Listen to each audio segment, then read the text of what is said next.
Capítulo 3. El conde observó a su caballo ganar la segunda carrera con facilidad y recibió las felicitaciones de sus amigos en un palco del Jockey Club. Se despidió de las personas que estaban a su lado y Eddie lo acompañó hasta donde lo esperaba su faetón. «Te marchas demasiado pronto, Francis», comentó. «Deseo llegar a casa antes que oscurezca», replicó el conde. «Atiende a mis invitados y te veré mañana en Londres». «Llegaré tarde, porque tengo que atender unos asuntos de mis propiedades». Hablaba con voz normal, en un tono seco y algo indiferente, pero Eddie percibió una vivacidad desacostumbrada en su porte y un brillo de emoción en sus ojos que no había vuelto a contemplar desde que habían servido juntos en la India. «Tengo el presentimiento, Francis», le dijo lentamente, «de que estás tramando algo. No imagino que pueda ser, pero te conozco demasiado para dejarme engañar por tu aire de indiferencia».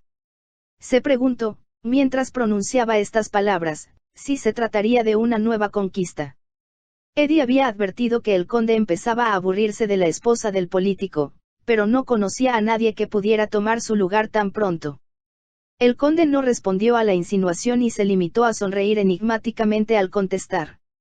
«Nos veremos en Londres mañana en la noche, y si deseas interrogarme te invitaré a cenar, solo a ti, para que estemos solos. Así que reconoces que hay algo sobre lo cual debo interrogarte». «No estoy reconociendo nada», replicó el conde, «excepto que me disgustan las personas inquisitivas». Eddie sabía que eso era cierto, pero como el conde sonreía comprendió que no le estaba haciendo un desaire, ya que eran amigos demasiado íntimos para que no le permitiera interesarse en sus problemas. Un grupo de personas se encontraba junto al faetón del conde, el cual era también conocido como los colores con los que corrían sus caballos. Cuando el conde subió al pescante y tomó las riendas, escuchó una aclamación que agradeció con su sombrero de copa. El faetón se puso en movimiento y la multitud se dispersó al paso de los caballos, pero los vítores continuaron hasta que el vehículo se perdió de vista. Eddie lo miró alejarse hasta que no quedó más que una nube de polvo en la distancia, y cuando emprendía el regreso al Jockey Club, pensó que había algo diferente en el séquito del conde. Le tomó unos minutos decidir de qué se trataba y luego decidió que había dos cosas extrañas. La primera, que el conde no estaba acompañado por el mozo de costumbre, sino por Yates y, en segundo lugar, él no acostumbraba viajar esa distancia sin una escolta.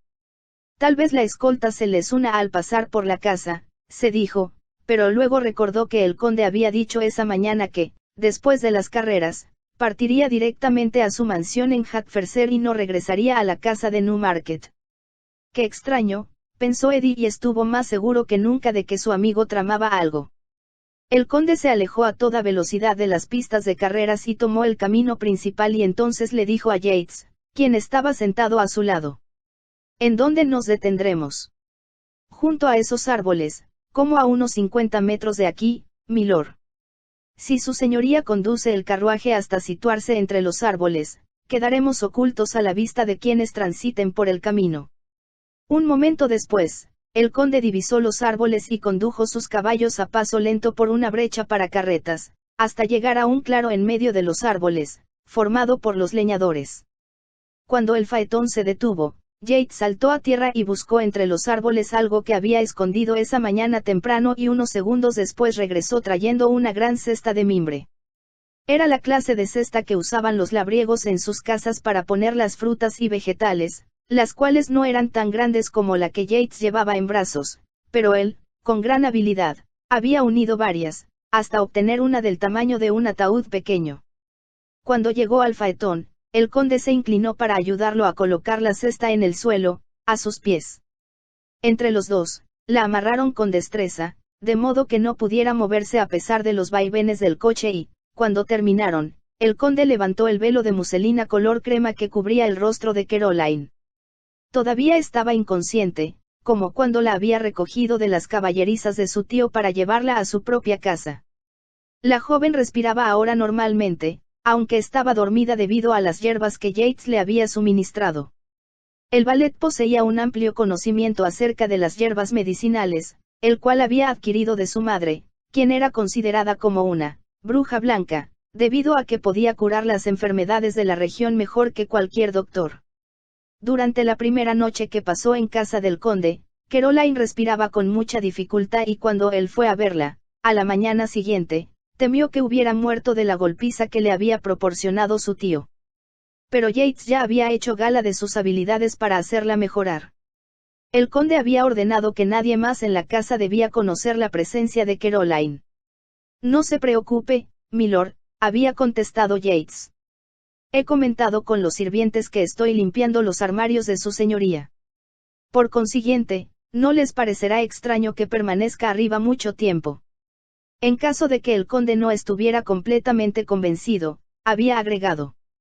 Mantendré las puertas cerradas y me aseguraré de que las doncellas no vean nada cuando limpien la habitación de su señoría. El conde asintió con la cabeza. Eso es lo que deseo, Yates. He estado pensando, milord, había añadido Yates, que es mejor que la señorita no se dé cuenta de lo que le ha sucedido. Sufrirá mucho si recobra el sentido, así que será mejor que yo la mantenga dormida hasta que lleguemos a casa. Es una buena idea, había aceptado el conde. Sabía muy bien lo eficaces que eran las hierbas para dormir mezcladas con miel que preparaba Yates, porque él las había tomado en varias ocasiones. Una vez se las había administrado su valet cuando tuvo unas fiebres muy altas y, en otra oportunidad, cuando sufrió una dolorosa herida. Por amor de Dios, Yates. Le había dicho entonces. Dame algo para quitarme este dolor, me está volviendo loco. La poción de Yates no solo había aliviado el dolor sino que lo había hecho dormir durante 24 horas y, además, su herida había cerrado con mucha más rapidez de lo normal. Al contemplar ahora a Caroline, advirtió que ya no estaba tan pálida. Su translúcida piel la hacía parecer una ninfa que viviera bajo los árboles de donde la había sacado Yates. Estaba vestida con una de las camisas de noche del conde y sus cabellos rubios, que eran mucho más largos de lo que él pensaba, le caían desde los hombros hasta la almohada donde recostaba la cabeza. Como tenía las rodillas dobladas en la cesta, semejaba un niño arropado bajo la manta que la cubría. La voz de Yates interrumpió los pensamientos del conde. Ella estará bien, milord, pero quisiera que su señoría se pusiera en marcha para irnos de aquí lo más pronto posible. El conde estuvo de acuerdo con que eso era lo más sensato. Volvió a colocar el velo de muselina sobre el rostro de Caroline y Yates lo acomodó bien para que no volara con el viento. Después subió de un salto a la parte trasera del faetón y el conde, con considerable destreza, hizo maniobrar sus caballos en el pequeño claro y regresó al camino principal. El conde también deseaba marcharse de Newmarket a la mayor velocidad, ya que era necesario evitar que Sir Walter pensara que él estaba inmiscuido en alguna forma en la desaparición de Caroline. De acuerdo con la información que había obtenido de Yates el día anterior, advirtió que, en caso que Sir Walter Melford tuviera la más remota idea de que él estaba involucrado en la liberación de Lucero y después en la de Caroline, los primeros que correrían peligro serían sus propios caballos. La investigación que efectuó Yates corroboró todo lo que Caroline le había contado. He hecho algunas averiguaciones sobre el posadero Bowbreak, milord le había dicho. Se gasta sus ganancias en bebida y el modo como trata a sus caballos es un escándalo en Newmarket. ¿Y cómo puede hacer negocios si se comporta de esa manera? Había preguntado el conde. Ninguna persona decente acude a la Cruz y el Ancla, milord. Allí es donde se reúnen los apostadores y los corredores que han perdido, para no pagar. Yates continuó en tono despectivo. La posada está sucia y mal atendida, pero Bowbreak hace negocio con los viajeros de paso, o con aquellos que desean marcharse apresuradamente de Newmarket porque han perdido dinero apostando. Era lo que el conde había esperado escuchar, pero preguntó. ¿Y tuviste oportunidad de hablar con los mozos de Lord Ludlow? Sí, milord, encontré al cuidador del caballo con cierta dificultad, pero después de 2 tragos, se volvió muy hablador. ¿Y qué te dijo? Me dijo, milord, que había habido algo muy extraño en la muerte de Jessop. El caballo estaba muy bien después de la carrera y todos estaban muy contentos, especialmente después de haber derrotado a Warrior, el caballo de Sir Walter Melford. Yates hizo una pausa y después prosiguió diciendo, milord, que mientras estaban celebrando en las caballerizas escucharon un ruido extraño. Yates volvió a permanecer silencioso unos segundos a fin de darle un tono dramático a su historia, pues disfrutaba de contar teatralmente sus relatos. El conde no lo apresuró, porque deseaba escuchar todos los detalles. Uno de los mozos exclamó, «Ese es Jessop». Continuó Yates, y todos fueron corriendo al pesebre del vencedor. ¿Y qué había sucedido? Dicen que al caballo le estaba dando un ataque. Parecía que se había vuelto loco, golpeándose contra las paredes y gritando como si se tratara de una persona. Y de pronto, se desplomó. El conde pensó que esa sería también la reacción de una persona que hubiera ingerido veneno. Hicieron todo lo que pudieron por él. Prosiguió Yates, pero su respiración se hacía cada vez más lenta y el mozo me dijo que todos los músculos del cuerpo de Jessop brincaban, con calambres, hasta que murió. ¿Y no sospechan qué causó su muerte?, preguntó el conde. Cuando fueron a buscar a Lord Ludlow, él dijo que debió haber sido una convulsión y, al otro día, vino el veterinario para ver al caballo muerto y opinó lo mismo. Pero el mozo con el que yo estaba hablando no pensaba lo mismo. ¿Qué pensó él? Dijo que a la mañana siguiente, después que se llevaron el cuerpo del caballo, se puso a limpiar el pesebre y notó que Jessop, en medio de su desesperación, había pateado un cubo de agua. Y en el suelo, todo lo que el agua había tocado estaba muerto, milord. ¿Qué quieres decir con todo?, preguntó el conde. Dijo que había 3 ratones, y varios insectos en la paja, y todos estaban tan muertos como Jessop. Envenenados, murmuró el conde. Sí, milord, eso es lo que piensa el mozo, pero me dijo algo más. ¿Qué más te dijo? Me contó que a la tarde siguiente regresó al pesebre para terminar de limpiarlo y se encontró uno de los gatos de las caballerizas tirado en el suelo y también muerto. Y era uno de los gatos jóvenes. ¿Y el veterinario no encontró señales de veneno en el cuerpo del caballo?, preguntó el conde. Supongo que no buscó con mucho cuidado, milord. El caballo ya estaba muerto y no se podía hacer nada. Caroline le había contado que el veneno estaba mezclado en el agua de Jessop y todo concordaba con lo que él acababa de escuchar. Por consiguiente, el conde había hablado con su entrenador y con el jefe de las caballerizas y les había dicho que, en el futuro, los cubos que contenían el agua de los caballos no debían dejarse en ningún momento fuera de los pesebres. Ordenó, además, que un hombre vigilara por las noches, a fin de que nadie pudiera entrar en los establos sin ser visto. Ambos hombres se sorprendieron al escuchar las órdenes del conde, pero sabían que debían obedecerlas sin chistar. Al observar su desconcierto, el conde les había explicado. Tengo razones para creer que alguien en Newmarket está tan loco para querer perjudicar a mis caballos, por lo que insisto en que no se corran riesgos. Yo me encargaré, milord, había contestado el jefe de cuadras. Cuando el conde se disponía a marcharse, el entrenador lo siguió para preguntarle. ¿Desearía su señoría confiarme alguna información respecto al peligro en que se encuentran los caballos? El conde no vaciló, pero decidió que sería un error revelarle a nadie lo que sabía. He oído rumores sobre la forma en que murió Jessop, el caballo de Lord Ludlow contestó. Por supuesto, siempre es extraño que muera un caballo ganador después de una carrera, pero creo que debemos tomar precauciones para que mis caballos se encuentren seguros. Mientras pronunciaba estas palabras recordó que, como él siempre tenía mucho éxito en las carreras, existían fanáticos que podían odiarlo por sus victorias, al igual que existían anarquistas que deseaban destronar a los monarcas sin ningún motivo personal, simplemente porque debido a sus principios desaprobaban a la monarquía. Su entrenador permaneció silencioso unos segundos y después añadió.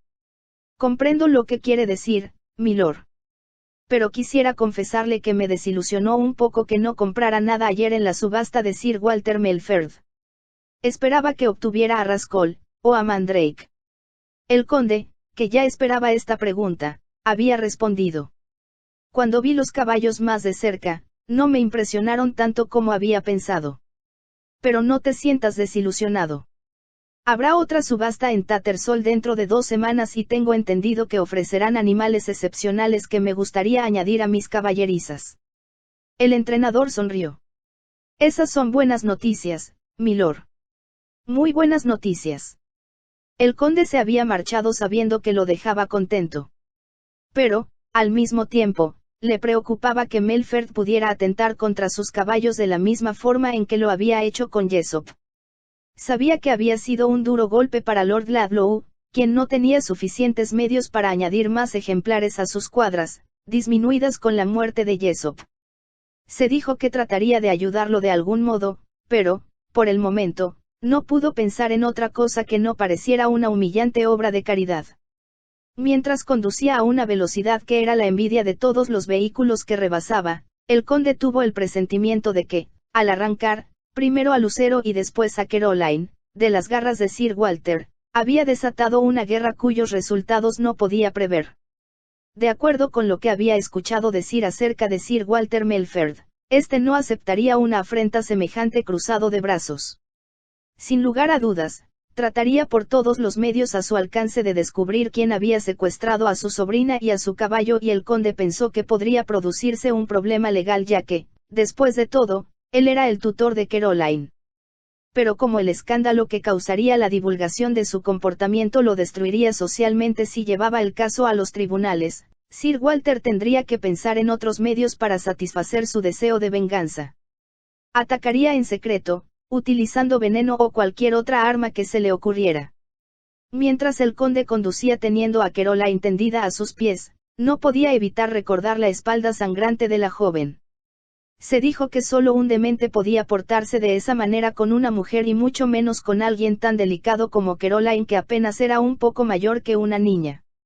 Se dijo que, si ella hubiera permanecido sin atención toda la noche y tal vez parte del día, podría haber muerto. La idea lo enfureció y prosiguió su camino con el ceño fruncido, pero solo Eddie hubiera podido adivinar sus pensamientos.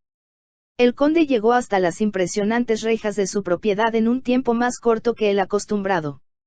La gran casa que había pertenecido a la familia Poydon durante 200 años refulgía majestuosa bajo el sol de la tarde, más allá del lago que cruzaba un puente de piedra. Pero el conde no se dirigió hacia la casa. Dio vuelta a la izquierda por una estrecha vereda entre los árboles y atravesó el parque, haciendo huir en desbandada a los venados moteados. Medio kilómetro más allá de la enorme mansión se encontraban las rejas que daban a un hermoso jardín lleno de flores, en medio del cual se levantaba una atractiva casa de ladrillo rojo desgastado por el tiempo, de la época de la reina Ana. El conde detuvo a los caballos con gran estilo delante de la puerta y Yates se bajó para descorrer el cerrojo, que se quejó ruidosamente. Después de un par de minutos las puertas se abrieron y un lacayo de edad avanzada salió de las caballerizas que estaban escondidas entre los árboles. Llegó hasta el faetón, saludando respetuosamente. «Buenas tardes, milord. Qué gusto me da verlo».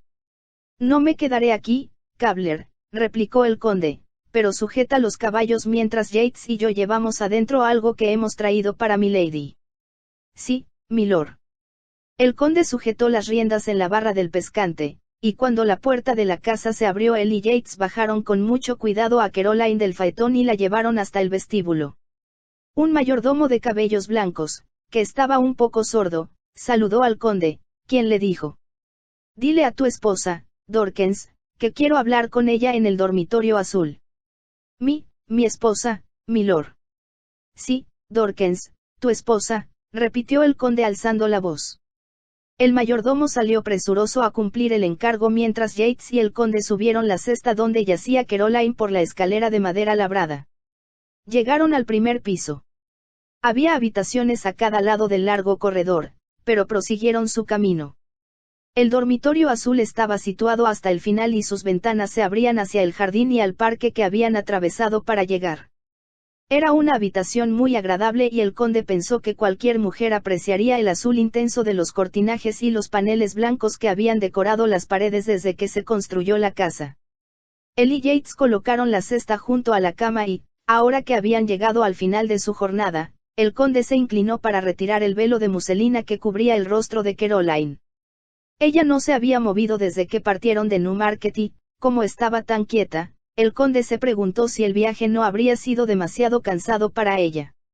En esos momentos, entró en la habitación la señora Dorkens. Era una mujer de edad avanzada, pero antes de casarse, ya en la edad madura, había sido doncella de la madre del conde y, por consiguiente, lo conocía a él desde niño. «Amo Francis».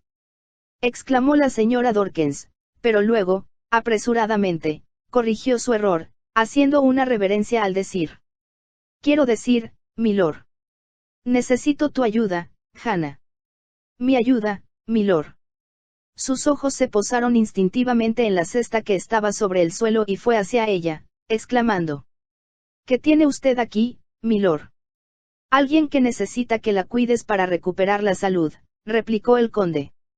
Al ver la sorpresa que reflejaba el rostro de Hannah, añadió. Dejaré que Yates te explique lo que tienes que hacer, pero debo insistir en que debe guardarse el mayor secreto sobre este asunto. Entretanto, iré a ver a mi abuela. Milady se alegrará mucho de verlo, respondió la señora Dorkins.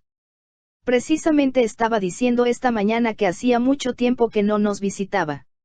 Lo sé, Hannah repuso el conde, pero lo que tengo que decirle a Milady será una medicina mejor que todas las que le suministra el médico. Salió de la habitación dejando la puerta abierta y, al alejarse, escuchó que Yates empezaba a dar a Hannah una prolija explicación de por qué se encontraban allí. El conde caminó por el corredor hasta un cuarto en el centro de la casa que había sido antes un impresionante salón, pero que ahora su abuela utilizaba como dormitorio. Como estaba confinada a su habitación y solo en contadas ocasiones podía dejar la cama para sentarse en una silla junto a la ventana, había insistido en que todo lo que la rodeaba fuera lo más atractivo posible. Deseaba que la gente que la visitaba se marchara con la impresión que, no solo vivía rodeada de cosas bellas, sino que ella misma era aún tan hermosa como cuando cautivó a la sociedad como una de las mujeres más encantadoras de su época. La condesa viuda tenía más de 70 años, pero los clásicos rasgos de su rostro permanecían invariables. En su cara se dibujaban las arrugas propias de la edad, lo que ella deploraba tristemente, pero, cualquier artista hubiera opinado que aún era muy hermosa. Pero el éxito de la condesa en sociedad no dependía tan solo de su belleza. También era inteligente e ingeniosa y lograba que todos los hombres que la conocían desearan verla de nuevo, no solo para alabar su belleza, sino para charlar con ella, ya que les agradaba mucho su conversación. El conde llamó a la puerta. La abrió una doncella de edad madura, quien dio un grito de alegría al exclamar. «¿Es usted, milord?» Milady estaba deseando verle y se preguntaba por qué hacía tanto tiempo que no la visitaba. «Bueno, ya estoy aquí, y me alegro de verte también, Emma». La doncella hizo una reverencia y salió de la habitación, dejando al conde solo con su abuela. La anciana no se encontraba en la cama, sino sentada en una silla junto a la ventana con una capa de armiño, algo amarillenta por el tiempo, colocada sobre sus rodillas. Como de costumbre, se ataviaba con profusión de joyas que brillaban bajo el sol que penetraba por la ventana. La condesa nunca dejaba que nadie la viera hasta que no se hubiera peinado, empolvado el rostro, y puesto algunas de sus valiosas joyas alrededor del cuello y en los dedos y muñecas. Cuando el conde se acercó a ella extendió ambas manos, lo cual hizo centellear sus joyas, envolviéndola en todos los colores del arco iris. «Francis. ¿En dónde has estado, muchacho travieso?», lo regañó. «Creí que me habías olvidado». El conde besó las manos y la mejilla de su abuela antes de sentarse en una silla junto a ella. «Estás muy hermosa hoy, abuela», contestó él. «¿Esperas la visita de un ardiente admirador?» «Adularme no te servirá de nada», replicó la condesa, pero al mismo tiempo sonreía al escuchar el cumplido. «Estoy muy elegante», prosiguió, «porque ya no hay nadie que me admire, debo hacerlo yo misma. En esta época del año todo el mundo está disfrutando en Londres, menos yo. He estado en Newmarket». «Me lo imaginaba». «¿Cuántas carreras ganaste?» «Eso sí es adulación, abuela», respondió él riendo. «La mayoría de la gente me hubiera preguntado si gané alguna carrera».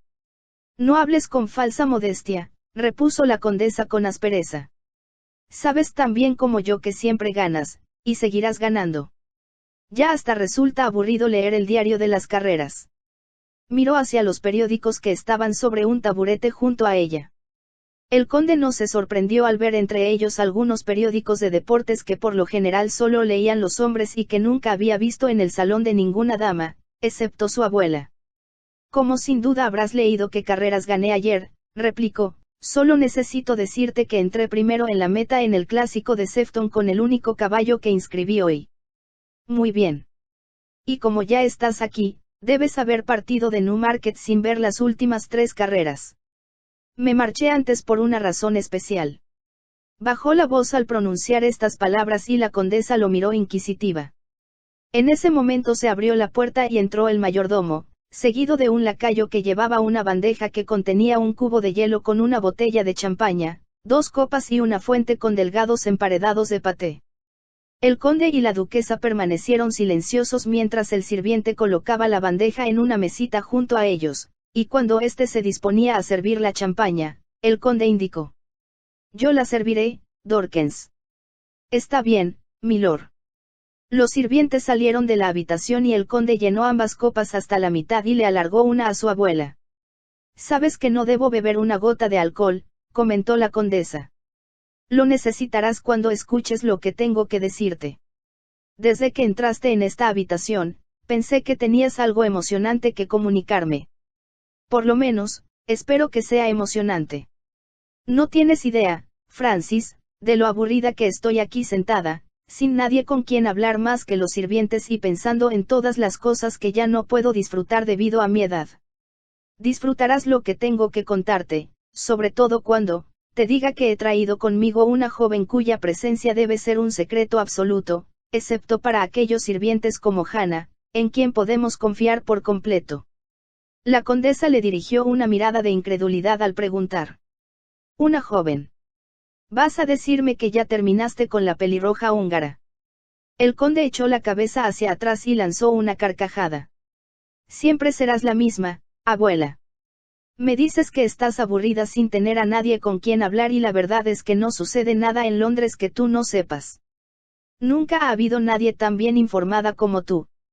Pero no es debido a lo que me comunica mi nieto», replicó la condesa con cierta ironía. «Pero ahora, cuéntamelo todo. ¿Quién es esta mujer y por qué me la has traído aquí?»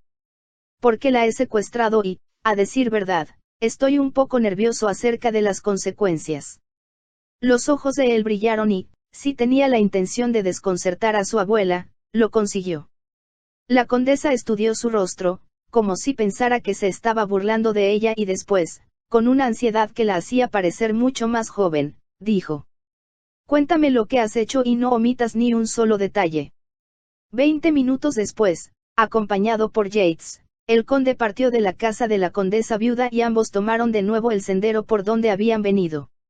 Cuando llegaron al camino principal, se dirigieron hacia la residencia de su señoría, como si acabaran de llegar de Newmarket.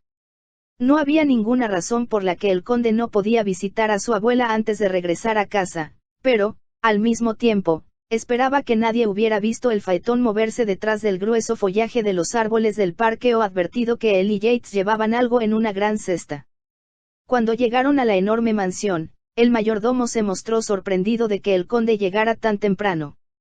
«Le presento mis disculpas por no estar en la escalera para recibir a milord», le dijo, «pero lo esperaba una hora más tarde, pues creí que milord quedaría por lo menos hasta la 4ª carrera antes de partir de Newmarket». «No había caballos que me interesaran», repuso el conde en tono desdeñoso, «y estaba durmiendo sobre mis laureles después que Swallow se llevó la meta en el clásico de Sefton». «Esa es una buena noticia». «Muy buena noticia, milord». El conde estaba seguro que todos sus empleados, no solo en Poydon Park sino en sus demás propiedades, respaldaban a Swallow, del mismo modo que hubieran respaldado a sus otros 2 caballos que llegaron en primer lugar a la meta el día anterior. Se dirigió a su estudio y envió a buscar a su administrador, a fin de que le rindiera un informe sobre la situación en que se encontraban sus propiedades. Después, le hizo saber al mayordomo que cenaría solo. «Quiero una cena ligera», ordenó. «Durante la temporada de carreras se come y se bebe demasiado». «Eso es lo que el padre de milord decía siempre», replicó el mayordomo, «y era tan abstemio como su señoría, por eso conservó su figura hasta el día de su muerte». «Espero ser igual que él», comentó el conde. Cuando se quedó solo, el conde revisó los periódicos antes de subir a bañarse y cambiarse para la cena.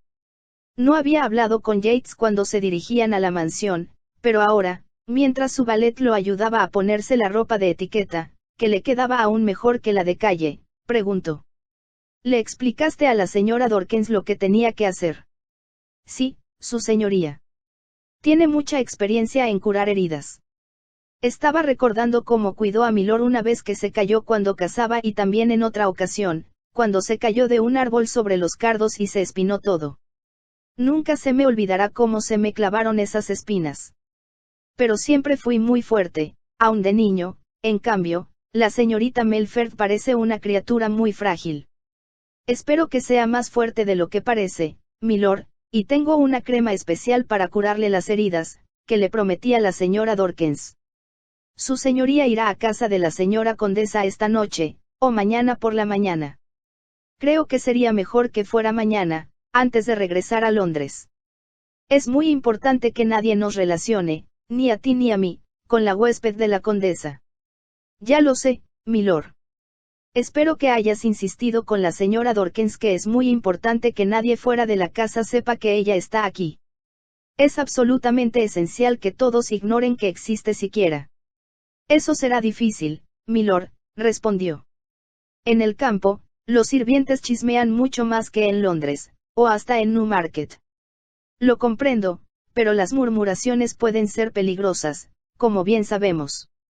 Sí, milord, convino Yates. El conde pensó que pasaría algún tiempo antes que las pesquisas de Sir Walter revelaran que la desaparición de Caroline tenía alguna relación con él.